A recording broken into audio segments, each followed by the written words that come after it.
All right, football fans, welcome to a Tuesday episode of the Call Sheet Daily. Happy April Fool's Day. I don't know if that's a thing that you honor or if you're a prankster who enjoys pulling a good April Fool's joke on people. I'm really not. I usually forget that it's April Fool's. I just happened to glance at the calendar here on my desk and realize that, hey, April 1st. Okay. It's an odd thing, right? April Fool's Day. It's an odd thing to sort of have I don't want to call it a holiday, but to have a day, I guess, that's devoted just to pulling pranks on people. But it can be fun. Sure, why not? Pulling pranks on people. In a way, that's sort of our topic today. In a twisted way. Because we're going to get into the question of whether or not specialized sports training, particularly in football, but really in general, in all sports in general, specialized sports training at the youth level, is it ruining the integrity of youth sports? Is it ruining the integrity of the game itself? To what degree is football, which is probably on the lower end, and I'll get into why in a minute, but baseball, lacrosse, soccer, basketball, etc., to what degree is the enjoyment, the purity of the game, the love of the game being warped by this unbelievably booming market that exists in the specialized training world? And I happened upon this topic because of a couple of things that have happened recently. One, the other day, I was stopped at a stoplight, and up in front of me was a van that was advertising a kicking camp. The van had been, decorated with the name of this guy's kicking camp and images of it, so-and-so kicking camp. And it was sort of his traveling business, right? He drove around in his van that essentially, was silk screened to advertise his business. And it just made me chuckle. And it reminded me, hey, man, personalized kickers, that's a big business. We've had some good kickers at our high school over the last decade or so. And all of them have gone to a personal kicking coach, which is a good thing because I don't know a damn thing about kicking. So in that instance, obviously the personalized kicking coach has helped our kickers. And then I was at AAU basketball. My son, who's 12 years old, plays on an AAU basketball team. And that's a slippery slope. And I was talking to the coach, who is a phenomenal coach. And we trust tremendously. He's in it for the right reasons. He's not gouging people. The amount of money he's charging for you to play on his AAU team pales in comparison to many of the programs we play against. And the level of instruction that he is offering is far superior to many of those programs that are charging 3 and even 4 times the amount.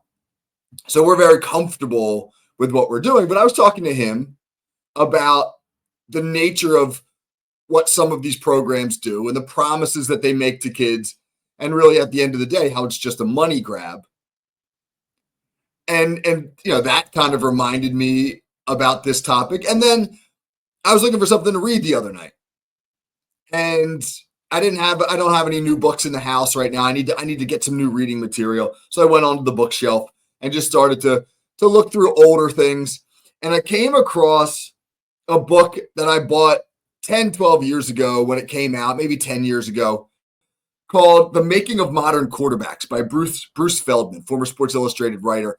It's a phenomenal read, The Making of Modern Quarterbacks. And it's really about how the modern quarterback in football is a product of development. And that development often occurs in these training camps with these personalized trainers. And there's an awesome chapter in the book called The Pageant World for Boys. And that chapter is devoted to really the origins of personalized quarterback training. They spend a lot of time talking about a guy named Steve Clarkson, former Division I quarterback, spent a year on an NFL practice squad, played in the Canadian Football League for a while. But it talks about how in the early 2000s, he was kind of struggling to launch his post-football career. And he had begun to sort of train some quarterbacks. And he happened upon a young player in Southern California named Perry Klein, whose father was pretty wealthy. And whose father had a background in marketing, and the dad was interested in promoting his son to college recruiters and hired Steve Clarkson to be his quarterback trainer. And very, very quickly, it dawned on Steve Clarkson that A, Perry Klein was really talented, and that B, the dad was willing to pay significant sums of money for Steve Clarkson to train him. And a light bulb went on, and Steve Clarkson essentially realized, hey, man, this could be my life after football. This could be my next big thing. And they marketed the heck out of Perry Klein.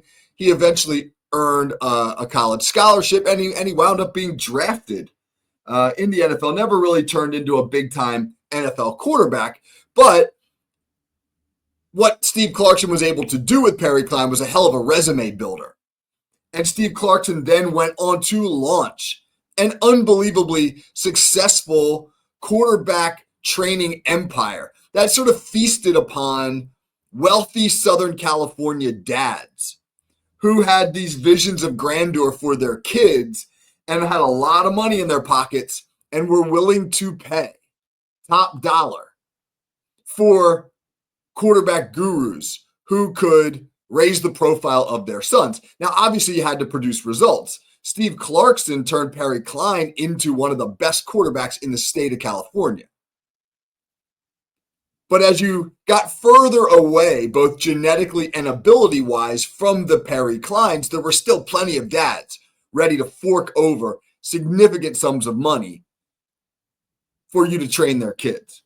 Steve Clarkson, at the height of his empire in the 20 teens, was able to charge up to $700 an hour for personalized quarterback training. He had individual clients paying him $10,000 a month to train their kids. It's astounding, right? The amount of money that people were willing to shell out for not necessarily even the promise, but just maybe the hint that their kid could earn a college scholarship or become a professional. There's a great quote in Bruce Feldman's book, in that chapter, The Pageant World for Boys, from former UCLA and Washington and Colorado head coach Rick Neuheisel. And Rick Neuheisel said, quote, "QB dads are like nomads in the desert. If you tell them there's water, they're going to drink it. They want their sons so badly to have the instruction so that if you have any sales ability at all, you can make them believe that they have to know what you know to be successful. All you have to do is tell them your son's got it. And they'll just keep spending and spending and spending. That's all it takes." Interesting, right? Do those dads have visions of their son that fit with the ability of their sons? Well, oftentimes, no. And if you're a really, really good trainer who can show improvement, but also a hell of a salesman, you can make a lot of money. You can make a lot of money. A guy named Greg Biggins, who another Southern California quarterback trainer, he was on the Elite 11 selection committee. So the Elite 11 is really the biggest amateur quarterback training, high school quarterback training competition in the country. And he was on the selection committee. And in order to qualify for Elite 11, you have to go to one of these qualifying camps, and they'll rate you. And if you get a high enough rating, you can move on to the next camp, and there's a series of camps until you wind up ultimately in the final 11.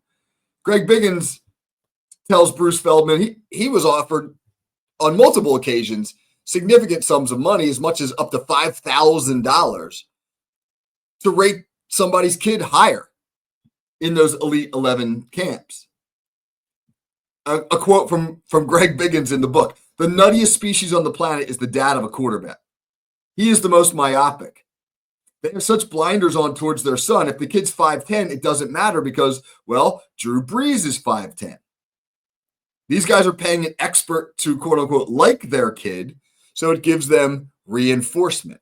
And really, in many instances, that's all it takes, is somebody to tell you your kid is good and I can make him better. And oftentimes, the money will flow." Now, is this to suggest that all of these so-called gurus and trainers, etc., are in it for the wrong reasons, are there to steal your money? No, absolutely not. The individual who started really our son's path to AAU basketball, and again, my son's 12, and I'm 5'10", and my wife's like 5'2". My son is not going to win the genetic lottery. I have no delusions of grandeur that he is going to be a Division I basketball player. If he winds up being 5'9", 5'10", that'll be great. That'll be great. He loves basketball, and we want to make him better. And we started out trying to help him develop his game a little bit by getting a guy who had been a very, very successful championship-winning coach in our area to do some personal training with him for $30 an hour. And we were comfortable with that price, $30 an hour. And I went to all the workouts and I watched what was going on. And I said, man, we're getting more than our money's worth for this. I'd pay him more. I hope he's not listening. I hope he didn't hear that.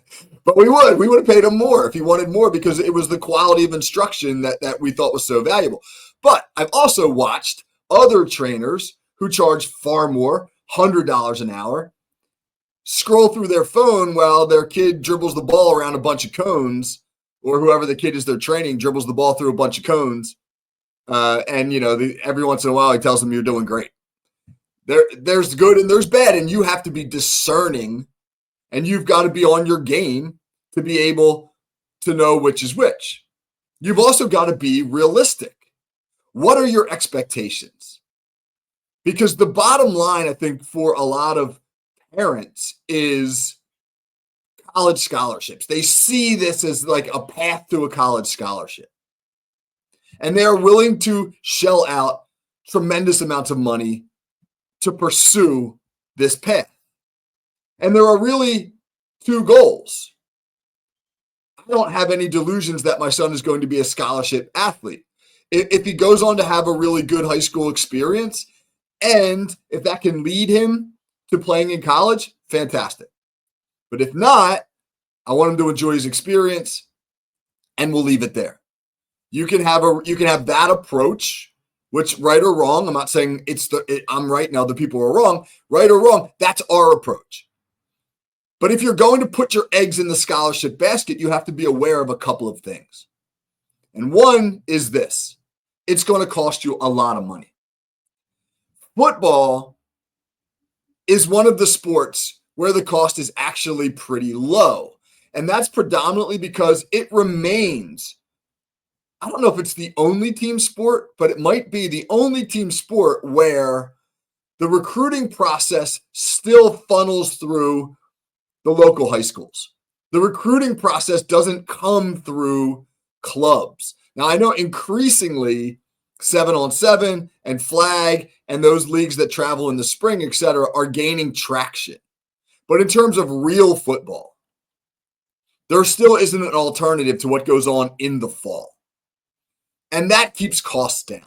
Now, yeah, you're going to pay if you want your kid to have a quarterback trainer or a kicking coach or to go to a big man camp, etc. But it palls in comparison to some of these other sports.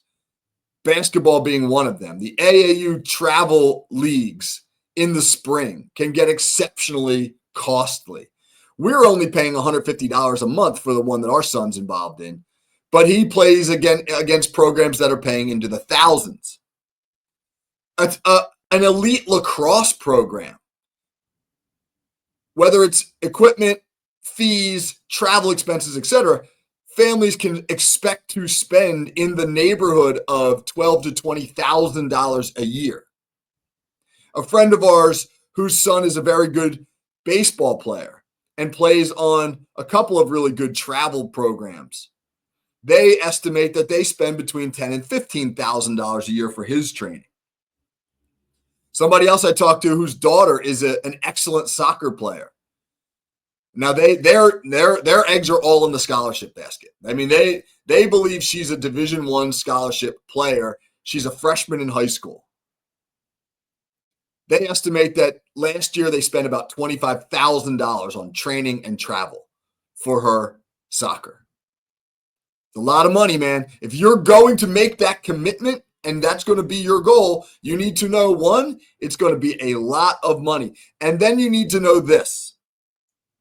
In football, the percentage of high school players who go on to play in college is 6%. 6%. And that's at all levels. The percentage of high school players who earn scholarships to play in college is 2%. 2%. Does your kid have the elite traits that will make him a 2%er, no matter how much training you pay for? That is a tricky question. And obviously, it's a question that all parents have to answer for themselves. And there's no right or wrong. I'm not saying you're wrong if your kid ultimately is not going to be a scholarship athlete, but you still want to pay a lot of money to get him trained because you want him to get to be the best that he possibly can, etc. I don't think there's anything wrong with that. If you want to go down that road, go down that road. But don't blame others. Don't look for scapegoats when your kid doesn't ultimately become a 2%er. I don't think most people have any idea how good you have to be, how incredibly good you have to be a scholarship athlete. I was a pretty good football player growing up. I was a 3-year starter on our high school program. I was a team captain. I was an all-conference player. I didn't get any scholarship offers, nor should I have gotten any scholarship offers. I was a 5'10", 190-pound linebacker in college, or in high school, safety in college, who could barely crack 5.0 running the 40. I was not fast, and there was no way I was going to get a college scholarship. But I was good enough to go play Division III, and I had a great experience, man. I was a 3-year starter, and I loved it. I had a great experience. My parents, thankfully, were realistic.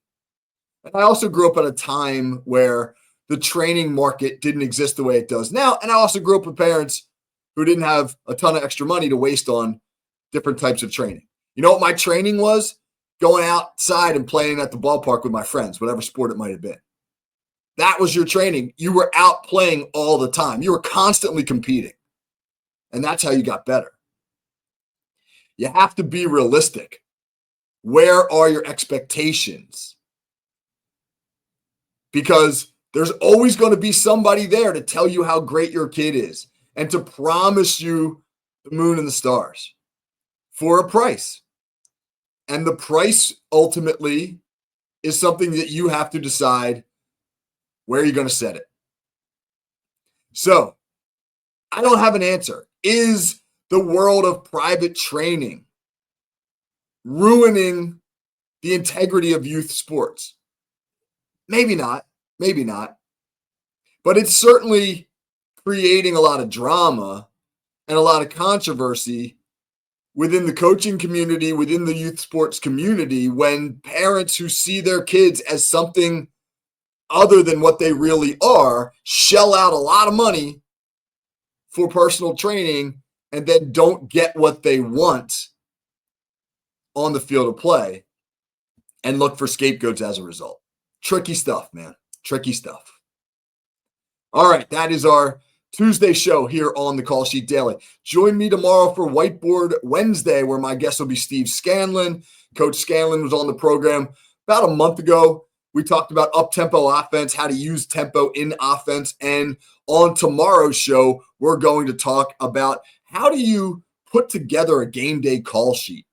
What goes into the planning that is a product of all your preparation leading up to a football game? What makes it onto the call sheet? What gets excluded? How do you build that thing?